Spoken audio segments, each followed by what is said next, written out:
Welcome to Live Daf, your online Daf Yomi Shir. Shalom Aleichem, welcome back to today's Daf. Nedarim Ayin Beis. We are holding on top of the Amud Bart. Perhaps let's just go back to Ayin Aleph Amud Beis, to the beginning of the Sugya. We had a question, Iboilhu, 4 lines from the top of the Amud, a question which the Gemara will attempt to resolve today. Okay, so back to Iboilhu. We know that a fellow who is a Arus means he engaged an Isha, he was Mekadesh an Isha, he's a Chas.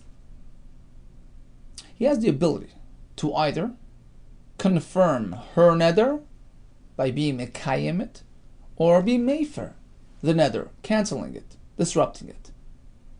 He can only do so on the day of, the day that he hears about the neder, the day that he becomes aware of the neder. So if he makes Hakama, the neder stands, and will stand, unless he goes and undoes the Hakama by going to a Chacham. It's like Hatoras Nedarim, which we discussed the other day. Otherwise, the neder stands for all time.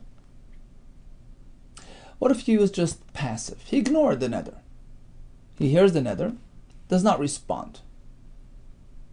What happens now? So he didn't cancel the neder by doing Hafara. He didn't confirm the neder by being Mekayim. He was just passive, deliberating it, thinking it over. What happens then? He has until the end of the day. The question is like this. Iboilu, the Bnei HaYeshiva wanted to know, what about Gerushin? He divorces her. By divorcing her, he's pretty much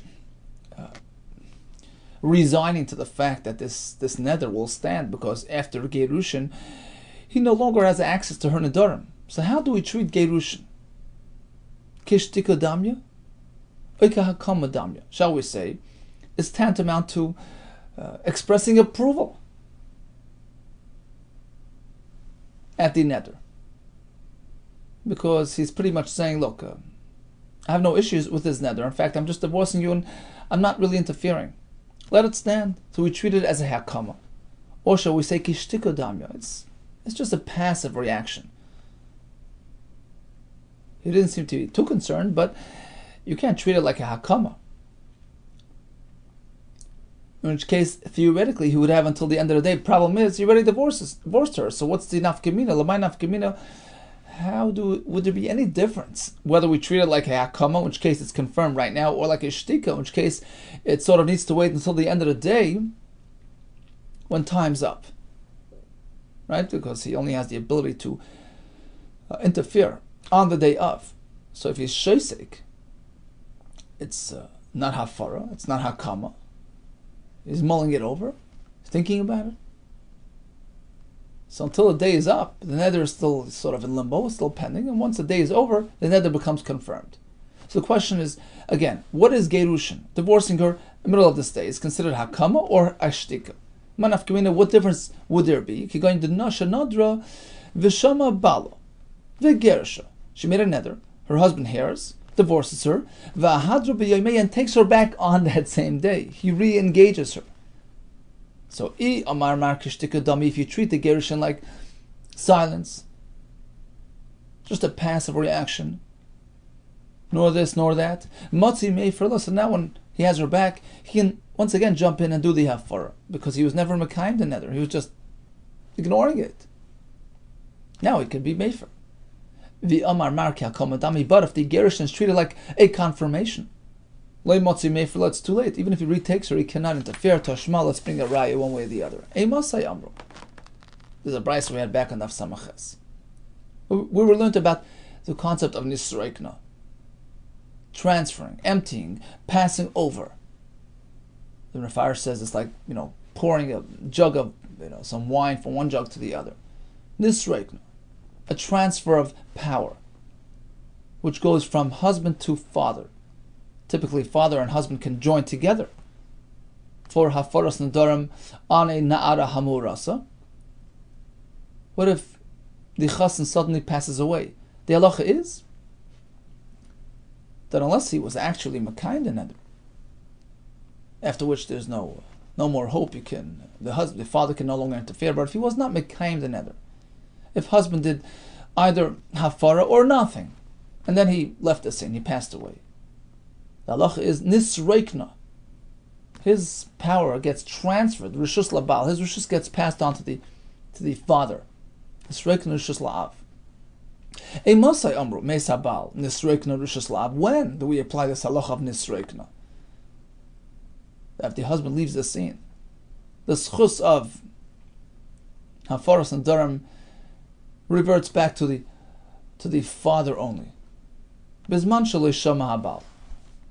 It applies in either one of the following three cases. Either the husband never heard about the neder, he was never aware of the neder before he passed away. Or he heard but he was mefer. Or he became aware of the neder, he ignored it, and passed away on that same day, before the day was up, in which case there is no hakama on his part, because he passed away before he had a chance to do anything. So in any one of these three examples, after husband's passing, what happens? Father takes over. And he has exclusive rights, he has total control over the neder. As opposed to cases we're going to see soon in the Seif of the Brisa, where the husband put a stamp of approval on the neder, in which case it's too late. Once he approves it, even if he disappears, father can no longer be made for the neder. Okay, but in the Reisha of the Brisa, we have three examples of non-approval, either outright disapproval or just passively ignoring the neder or something like that. In which case, no harm was yet done from the husband's direction. In which case, when he passes away, father just takes over. Okay, so we have the first part of the Brisa, and we're going to use that as a raya to our discussion, which was, how do we treat divorce? Is it like hakama or just like shtika? Is it like a positive reaction or just like a neutral reaction? Now, one of these three examples here did not mention divorce, right? This wasn't on the list of neutral responses. If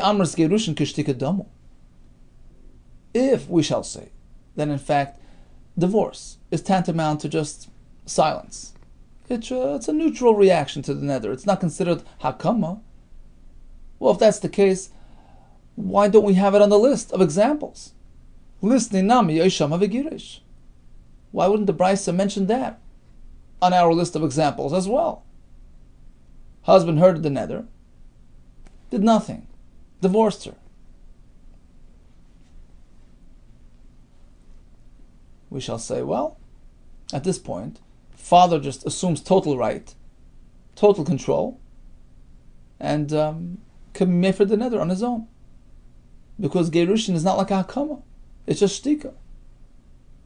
The fact that the Brisa did not mention Gerushin as a possible option, as a possible scenario, Shmamino Gerushin kakamadamu, wouldn't that prove that Gerushin in fact is treated like an act of approval? Because he's showing disinterest in getting involved, he's just letting it stand. It's treated like an affirmation of the neder. In which case, once that happens, father can no longer be mefer. So is that a raya?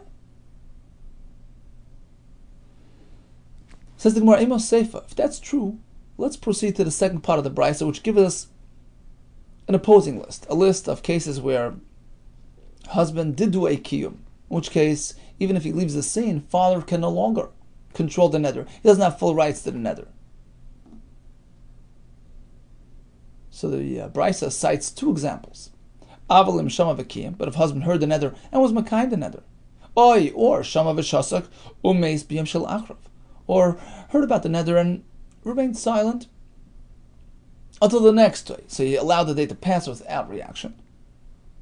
Both these cases, ein yachal lahafer. Even if he passes away, a father can no longer do afaras nedarim, because there was a hakama, either an outright approval or a tacit approval. Now, the amras gerushin kakama damu. If indeed your diuk from the Reisha is correct, that gerushin is treated like hakama, lisni, nami yoyishama v'geresh. And the Brisa and the Seifa, when looking for cases of hakama, we could have cited this as a possible example as well. Husband heard and divorced, was just treated like hakama. In which case, father's out of business. So let's assume the fact that the Brisa did not cite this as an example of hakama, shmamino gerushin keshtika damu. In fact, we'll see from here that gerushin is not treated like a hakama. Rather, it's just like a neutral response. So basically, we have conflicting implications, conflicting diyukim. Right? The Brisa has two parts. Part one contains three examples of passivity or disruption on account of the husband. The Brisa does not mention gerushin as an example. We assume it's because gerushin is like hakama. Well, that leads us to the next question, because in the Seifa we have examples of hakama, and we don't mention gerushin. Says the Gemara, you're right, we have no way of figuring out which way to go. Apparently this Brisa will not help us out much. It will not prove anything, one way or the other, regarding the status of gerushin. Because Reisha Dafka, if we'll focus on the first part of the Brisa and consider that to be an accurate depiction of the gerushin experience, meaning the fact that the Reisha, when giving us examples of non-hakama, omits gerushin as a possible example of a non-hakama. If we assume that indicates that gerushin is hakama, that's why it was left out.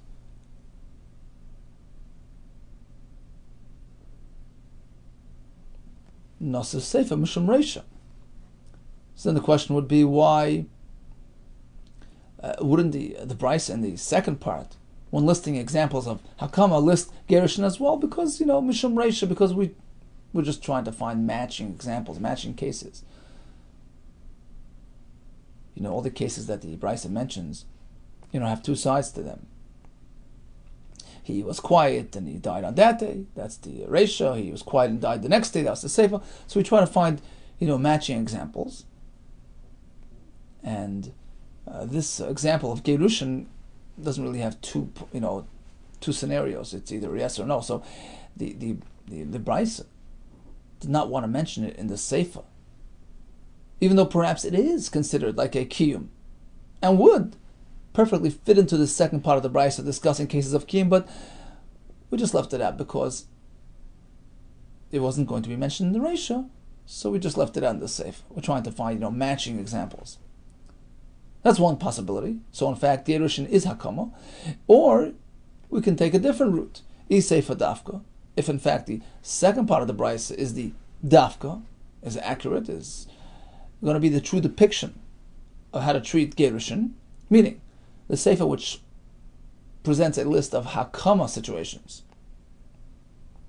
and omits gerushin as a possible hakama situation, perhaps indicating to us that gerushin is not treated as hakama. If in fact that inference is true, then the question is, why in the Reisha, when listing examples of non-hakama, did we not include gerushin? Well, again, because it doesn't match with the Seifa. Nosav Reisha Mishum Seifa. So in the Reisha, we ignore that case, even though it does belong in the Reisha, amongst the examples of non-hakama. But since it wasn't mentioned in the Seifa, so it's not going to be a parallel example, therefore we left it out. Bottom line is, we can not really infer anything from all these omissions regarding the status of gerushin. Tashma, here comes another raya. We had a Mishnah yesterday which said that Nadra vihi arusa, an isha who was an arusa, made a neder, but it's garsha, gets divorced, and it's arsa b'ayim, gets re-engaged on that day, afilu l'meya, even if it happened 100 times over to 100 men, aviyo ubalo achron mefirin dereh. So the current husband will join forces with her father to do hafaras nedarim. The question is, the Orus heard about the neder and divorced her. Shma mino gerushin kishtika damu. Wouldn't this prove that gerushin is not hakama? Otherwise, the door is shut. The fact that the brisa still allows her to have hafaras nedarim indicates that gerushin is not considered a kiyum. Rather, it's kishtika damu. It's just like a neutral, passive response. Dika kamadome, because otherwise, if we shall treat the first husband's gerushin as though he was making, mi matzi mefer orus achroin. How can the last orus, the current husband, do hafara to that neder which was already confirmed by the first husband? Mi matzi mefer orus achroin nidrei daokim orus rishon. How could he be mefer a neder which was established by the first orus? So perhaps it would seem from here that gerushin is not akama, rather it's like a shtika. It's just a passive response. In which case, the next fellow could come along and address it. Is that a raya? Not necessarily. Says the Gemara, perhaps we're speaking about a case where the first husband never heard about the neder. And therefore, his gerushin is not a hakama. Coming for what? He wasn't even aware of the neder. First husband never heard about the neder. And certainly in that case, his gerushin inflicts no harm. Asks the Gemara, if that's the case, why does the Mishnah stress that all this happened on the same day? Divorce, remarriage, divorce, re-engage on the same day. If it happens to be that the husband never heard about the neder, why are we limited to today? Whenever he'll hear about the neder, even a year later, that becomes the Yom Shamai. So why does it have to all take place on the day of the neder? Oh, says the Gemara, 1 second. True, the husband didn't hear of the neder. That's true. But Vishama Ha'av, the father certainly knew about the neder today on Sunday. And that's why it will also take place on the same day. Because the father's mandate and ability to interfere with the neder expires at sundown. The boy bayim hu de matzi mefer. Father can only interfere on that day, the day of. Aval mekan ve'elach lematzi mefer. But past that day, he no longer has the ability to interfere, and that's why it all had to take place on that same day. But perhaps the Urus was not really privy to the details. He wasn't aware of the neder. In which case, we can truly understand that even if he divorces her, and we shall argue that divorce is tantamount to hakama, but he never heard about the neder, so his gerushin certainly is not a hakama. So bottom line is, we tried to bring a raya, which was not successful. Tashma, here comes another raya. We have a Gemara later on of Peites, which says like this: Nadra baybayim. So we're assuming that we have an engaged couple, a chassan v'kala, and she makes a neder, today. Girsha ve'echzira baybayim. He divorces her and takes her back on that same day. So again, we're speaking about she was engaged and she's re-engaged. She's a nara hamurasa. Ein yachal lahafer. Halacha is, it's too late. He can no longer do hafara. Shema mina, this proves our point that gerushin, that the divorce process, ka'akama damu, is treated like hakama. It's too late. He confirmed the neder by the mere fact that he divorced her, indicating that he's uninterested in interfering. Is that a raya? Is that the reason why he can no longer do hafara? Amri, the Bnei HaYeshiva responded, not necessarily. You thought we were speaking about an engaged couple. No, we're speaking about a married couple. Hocha b'nesua askina. Either she was already married to him, or he divorced her and remarried. Whatever it is, we're speaking that there was marriage in the picture. And of course, in that case, husband can now no longer access pre-existing Nedarim, meaning Nedarim which she brings in to the second marriage.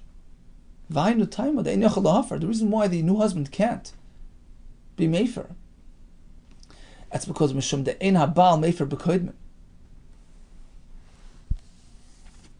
Because a husband can never do hafara to a neder which predated his marriage. The only way a husband can do so is if there's a father on the scene. But that only works if she's merely engaged to him, so the father is still sort of in control. He's still a player. He's still a factor to reckon with. So in that case, we learned many times the husband, the chassan, can join forces with a father who was here all along, who never lost any rights to her Nedarim. She was his since her days of singlehood, right? So the father is an active player. Likewise, the chassan, who's a newcomer, can latch onto the father and address those Nedarim which perhaps even predated his engagement to this Isha. But once she's now married, so let's say she was engaged, she made a neder, he divorced her. Now he retook her and married her. Now the father's off the scene. Because once she's married, she's out of his rishus. The husband is the only one around. The only one with access to her Nedarim, the only one who's controlling her, so to speak. So he cannot address Nedarim that predated his marriage. So that's the reason for this halacha. Nothing to do with the fact that his gerushin is treated like hakama. It's totally unrelated to that point. And the Ran points out that likewise, if she was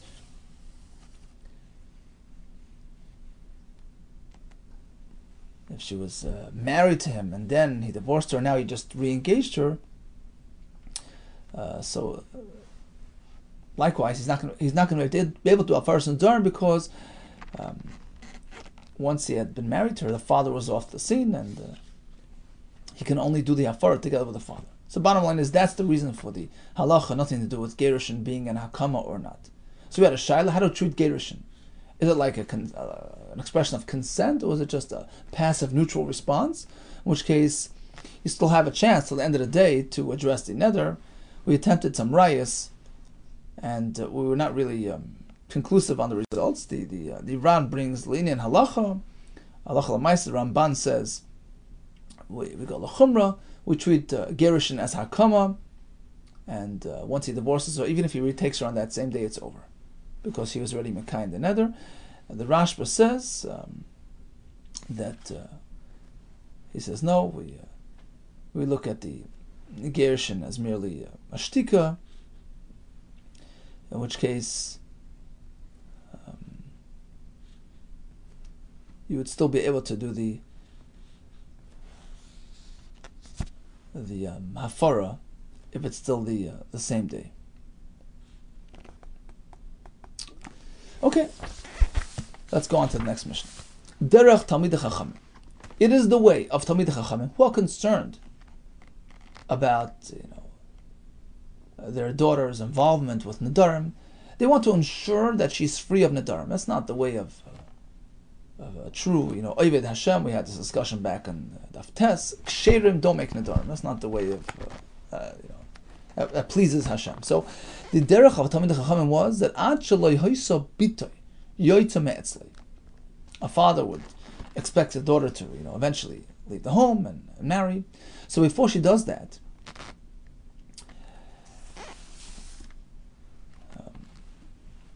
for instance, let's say she's now a Nara Hamurasa. So before she actually gets married, he tells her as follows: Kol Nedarim shenadart b'tzich beis. All the Nedarim that you had made, in my home.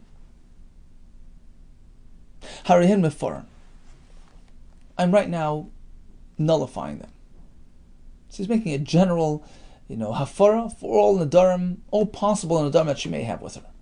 V'chein habal, likewise the husband. Ad shelo yitekanas l'rishusay. Before his marriage to her, he tells her the same thing. All your Nedarim that you have with you, as you're about to marry me, I want them to be cancelled. So now he's sort of connecting with the father's hafara, both together. The neder would be cancelled. Why is he doing it at this point? Because once she marries him, and her father is no longer, a factor. Husband as well can no longer do the hafara because, as we explained before, husband can only do hafara either on a Nedarim which were done under his watch after marriage, and likewise, while she's still engaged to him and there's a father around, he can join forces with father and address previous Nedarim as well. So that's why they take all these precautions and they do the hafara before marriage to address any possible Nedarim. So once the father and the husband do that together, at this point they've addressed everything, and now she comes into the marriage with a clean slate. Here comes an interesting shaila, which isn't really directly connected to the discussion in the Mishnah, but we're going to try to bring a raya from the Mishnah to this shaila. Typically, a husband, hears the neder, and he's either a Mekayim or Mefer. What if he has no idea that she made a neder? He's just taking an extra step, extra precaution. Baal ma'ushi yofer b'lo yishmiya. He never heard her making a neder, totally unaware of any nedarim. He's just taking that chance. He says, look, Mrs., just in case you made a neder, I want to apply hafara. Can you do that? Ma'u sheyofer b'lo yishmiya. Why would you say shmiya is needed? Because the pasuk says so. V'shama isha.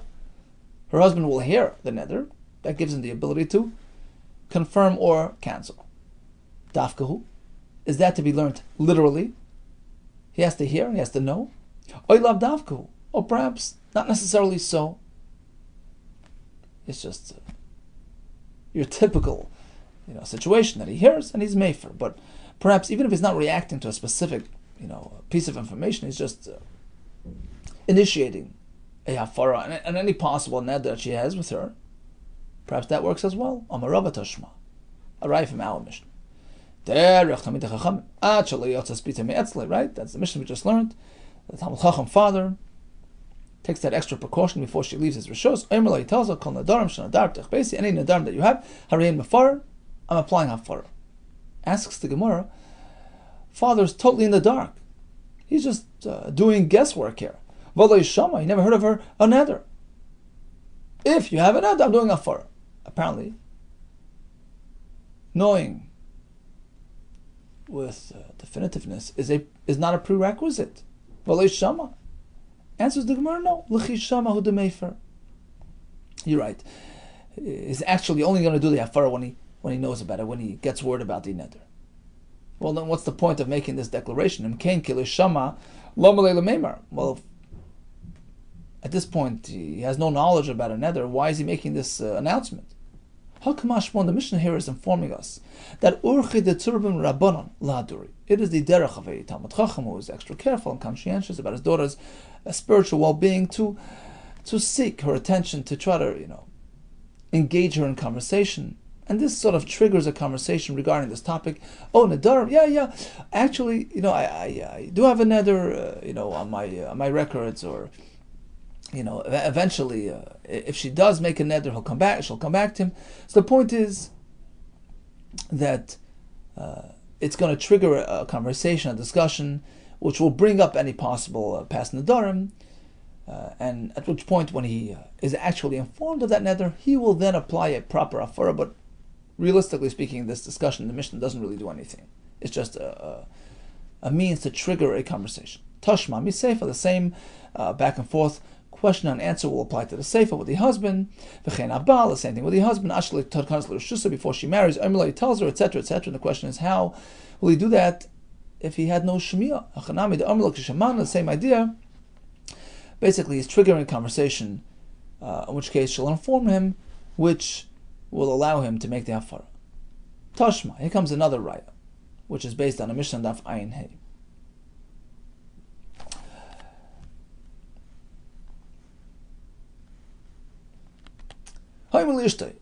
Turns to his wife.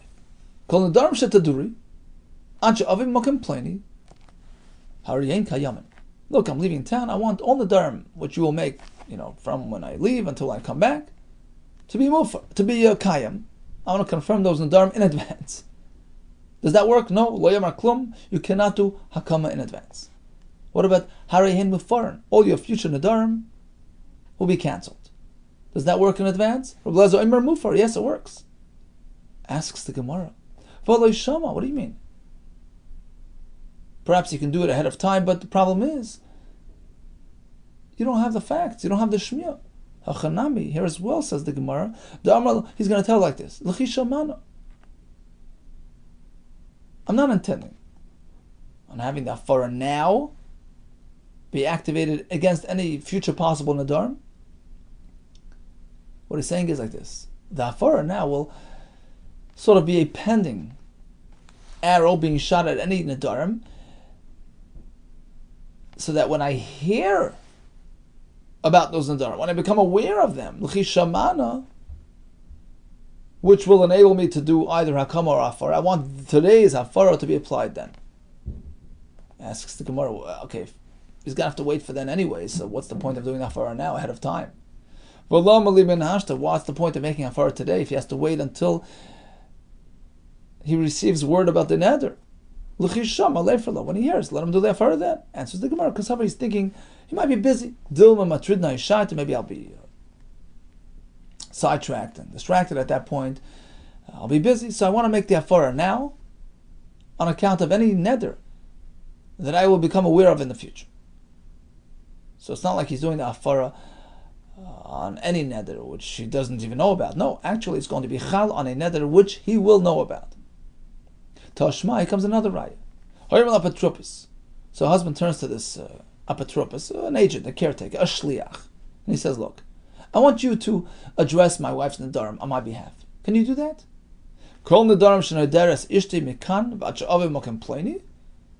Regarding all the Nedarim that my wife may possibly make, starting from when I leave town until I come back, Hafer, I want you to do the Hafar.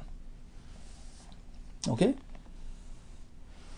And in fact, the apotropos did as instructed. He did the Hafar. Perhaps this system works. The Nedarim are now cancelled by way of this shaliach. No, it's a personal experience. You can't give it over to a shliach. Talmud the pasuk says, "Isha yekimanu, Isha yefeiranu." Only her husband has the ability to be mekayim or to be mefer. You can't give it over to a third party. Divid Rabbi Yeshua. Rabbi Yonasan. Why not? Why is this different than any other halach in the Torah? We find throughout the Torah, you send somebody to do a truma for you, a maaser, etc. It works. A shliach, a person is treated like the person himself. Okay, so that's an interesting discussion. Whether you can affect this process through a third party, or does it have to be personally? Fine. Pertaining to our discussion, however, says the Gemara, even Rabbi Yehuda, who disallows this system, like Amar, his concern is only because of that pasuk. Right? The pasuk of Yisha Yikimenu, Yisha Yiferenu. It is to be done personally by the husband. But in terms of timing, in terms of doing it in advance, it doesn't seem like anybody has an issue with that. Aval the Kuliyama all seem to agree that Shlucha Shaladam Kemaisai, if not for this miyut, the special pasuk, you can apply, you can appoint a shliach to do the hafara for you, even though it's in advance of the neder. Now, let's think about it. Can a person make a shliach to accomplish something that he himself cannot do? Of course not. I can only empower you to effect a process which I myself have the koyach to do. Now, if I can't do hafara in advance, how can I allow you to do it? How can I enable and empower you to do it? The husband never heard of this neder, which has yet to happen. It's all being done in advance. So how can I ask a shliach to do it for me? Perhaps this is a raya to our question, that you can be made for something which you haven't heard. Says the Gemara, no. Hachanami here as well, the Amarlei, that was speaking, that the husband asks the shliach, L'chishamana mayfair law. I want you, listen to this, I want you to make a hafara today, and the hafara will only be chal will only be applied when I, the husband, will actually hear those Nedarim.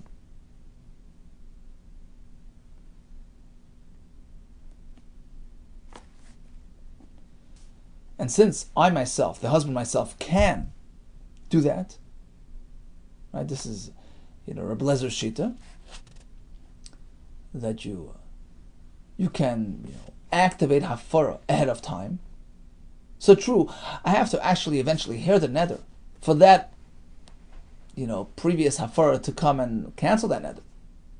It's true. It's not going to actually be activated as a hafara until I actually hear the neder, perhaps. Because perhaps hearing the neder is a precondition to hafara being applied, right? Let's assume, right? But that's exactly what he's saying. He's saying, Mr. Shliach,